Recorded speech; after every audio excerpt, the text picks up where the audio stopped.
Ladies and gentlemen, Josh Sanch, your host here on the Bodybuilding News Network. Welcome back to another installment here of Bodybuilding Daily, where we talk about all things hot topic and trending in the world of bodybuilding and fitness. I did want to react to I did not watch the entire video. I cannot, for the life of me, I just can't watch a full video of Bob. And I try. So in no disrespect to the guy, but I just can't. So I'm going to be reacting to the buys and tries who did the pleasure for everyone here of watching the 26 minutes of him talking in its entirety and breaking down some of the highlights of some of the interesting things he said. And we're going to go ahead and break down those things right now. And of course, if you are new here, definitely consider subscribing. And if you enjoy this style of interesting content, leave a comment in the comment sections below. It greatly helps the channel grow, and it helps the algorithm promote the show, the channel, to more and more subscribers, or at least future subscribers. So I do appreciate especially the comments. You don't have to subscribe, but just leave a comment. Let me know your thoughts and possibly things you want me to talk about in an upcoming video. Getting into the meat and potatoes of this video, Bob Cicherillo, the one of the main commentator voice MC people that the IFBB and the NPC have kind of put into that position of being the talking head at a lot of the big shows nowadays. He has started a YouTube channel, and recently he's been discussing, specifically in this video we'll talk about now, his critiques, specifically his critiques and some of his words of advice for Nick Walker after not a disappointing showing at the Arnold Classic, a very controversial second place finish at this most recent Arnold Classic. I was there. I was about in the 7th row. I had a very, very good view, at least from my point of view, and I thought it was a very close battle. Now let's go ahead and get into what some of the things he said. Starting off, again, thank you buys and tries for this, but it says tremendous. If he looks like he did at the Olympia, probably would have won the show, but he lost a little bit of the freak factor, bringing it down a little bit. Now, I can't disagree with that too much. Even Nick himself on the, episode 9 of The Mutant in the Mouth with Guy Cisternino. I watched that in its entirety today. It's a very enjoyable show, so definitely recommend that. Nick himself did agree and say that he did come in a little bit flatter than he traditionally does, especially when we talk about what he just did at the Olympia. So there is some validity to that statement.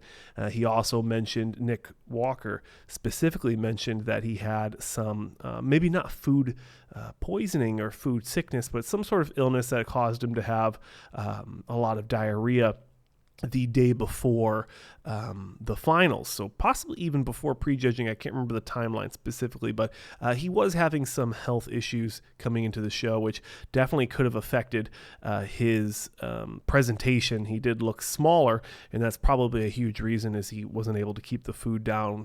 His body wasn't able to absorb the nutrition in a effective manner. So there's definitely some validity to Bob's statements there. Moving on, probably a mistake on his part. You're not going to streamline a physique that can't be streamlined. Okay, let's just get that out of the way. It's not going to happen. Respectfully, shut your mouth, Bob. I mean, there's nothing that Nick Walker can't do, and he has done everything in his power to streamline his physique. Ever since coming into the pro league and turning pro, he's made huge improvements to the midsection. He's made improvements to the thickness in the legs. He has probably some of the best arms and some of the best back thickness and completeness in the IFBB, to include some of the best conditioning. So I do not agree with what Bob's saying here. I think that Nick Walker can do anything he wants to. And debatably, Nick has one of the best side shots in the business. So I know specifically Bob's been vocal about Nick Walker's midsection. I don't agree with that. I think Nick Walker is doing a phenomenal job of streamlining his physique and making it the best that he can. And I do believe that he will come back and win a Mr. Olympia and definitely another Arnold Classic. Moving on, continuing here. Let's see. Nick, go back to being a freak. Again, I agree. There was some reasons why Nick wasn't as big. We already discussed this, so it's not that Nick made the decision. It was a decision that happened because it was a result of his health. So it wasn't. Anyways, but I'm sure Bob didn't know that. You can't be too freaky, but the amount of freak factor he displayed was tremendous. Yeah, I mean, Nick Walker's he's a mutant. I mean, that's his calling card. So, I mean, absolutely, Bob. Nick is the mutant. The proportions, the freakiness. He's one of the shorter guys you're going to see on the stage, and for him to have that absolute complete package of mass and debatably the best conditioning on the Arnold Classic stage, I think spot on, Bob. Kudos to you for that one. Now he says he's already behind the 8 ball from the start because he loses to Samson outright when it comes to shape, symmetry, and proportions. I don't agree with that at all. Nick Walker smoked Samson DAUDA at the Olympia. Samson came in 6th, 7th, 6th, and Nick Walker moved up from 5th to 3rd. So I do not agree with that. I think Samson made a good amount of improvement in the conditioning. The back still needs a lot of work. The lower body still needs a lot of work in separation. But when you look at Samson's flow, the conditioning, the separation, it is very, very impressive. But it does come, I mean, in my honest opinion, I really think it comes down to what the judges are looking for. And I mean, everyone knows that Bob is a speaking piece for the IFBB and the NPC. Yes, he has opinions, but he toes the line very, very well when it comes to what the IFBB and NPC want to put out in terms of opinions. So you're never going to hear Bob say something that's controversial against what the IFBB and the NPC are trying to put out. He's not going to have an opinion of his own that isn't backed by the IFBB and the NPC. Now, when we, again, I want to continue to say that I think that Nick can do anything he wants. I think he can make the improvements. He was sick. When you look at what the judges are looking for, the judges are, in my opinion, and this is what I wanted to say before I went on a tangent, the way I see it, and I was in the state. I was in the stands. I was watching the Arnold Classic there. I mean, Bob clearly had a better position of watching the show. I mean, he was on the stage, you know. But I knew from the start, as soon as finals started, I knew that the Arnold Classic judges were not going to give Nick Walker the win. Now, obviously, when they gave him the most muscular, that's kind of the telltale sign. But after watching the bikini, the way, I don't want to say disrespected, but the way they I'll say it, the way they disrespected a former Arnold Classic champion and 2 Miss Olympias in the bikini division. I love Laura Lee Chapados. I think it's how you say her last name. I'll never get it right. She placed 5th at the Olympia 11 weeks prior, and then she moved up all the way to 1st and won her 2nd Arnold Classic title, beating out former Miss Olympia's current Miss Olympia, Maurice, who she's phenomenal. I've talked to her a few times, her and her boyfriend. When that happened, I knew that the Arnold Classic was not going to be judging the athletes based off of 100% of what they're bringing, but more of what is going to be best for the organization, what's going to be best for the sport. And the best decision here was to give Samson the Olympia qualification or give Andrew Jack the Olympia qualification. Nick Walker didn't need a qualification. Big Ramy clearly doesn't need a qualification. And Sean Clarita is already qualified for the 212, which he will return to.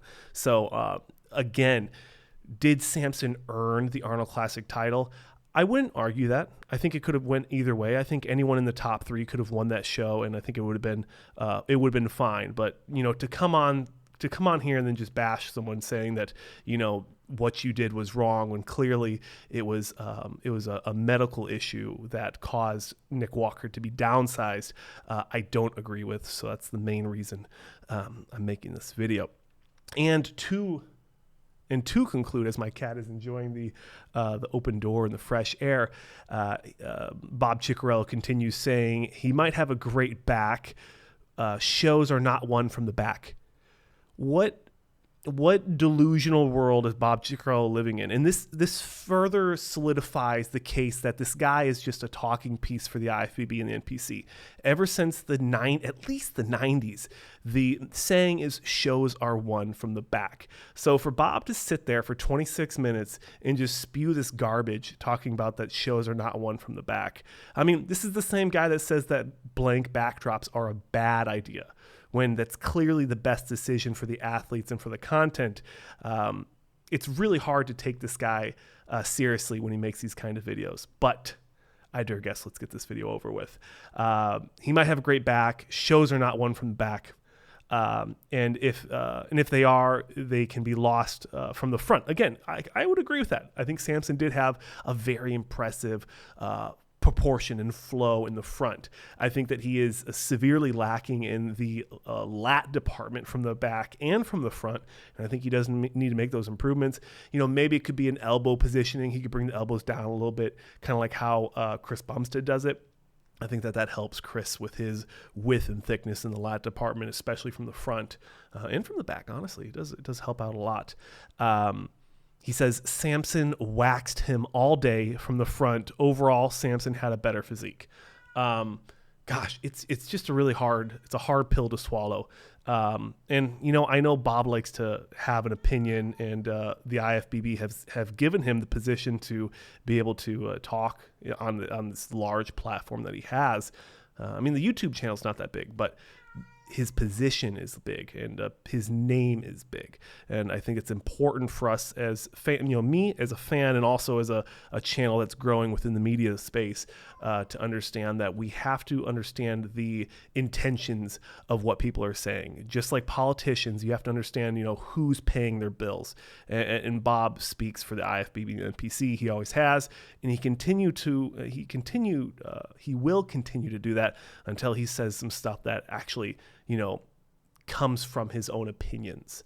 But anywho, kind of a tangent, kind of a rant video, but I'm sure you guys do enjoy these style of videos. 12 minutes, so that's half as long as his video. But anyways, ladies and gentlemen, I hope you do enjoy this quick little rant video breaking down some stupid things that Bob continues to say. I'm Josh Sanch, your host. As always, please leave a comment in the comment sections below. Your thoughts. Am I way off here? Am I being an idiot? Am I right on? And Bob is a silly goose? Definitely let me know in the comment sections below. Subscribe if you enjoy this style of content. More rants like this to come, as it's a lot easier to make these videos instead of the hours of overlays. So if you do enjoy these rants, please let me know. But that's it. Josh Sanch here, your host here on the Bodybuilding News Network. Thanks for watching. Like, comment, subscribe. Check out the links in the description of the video, and I will see you in the next one.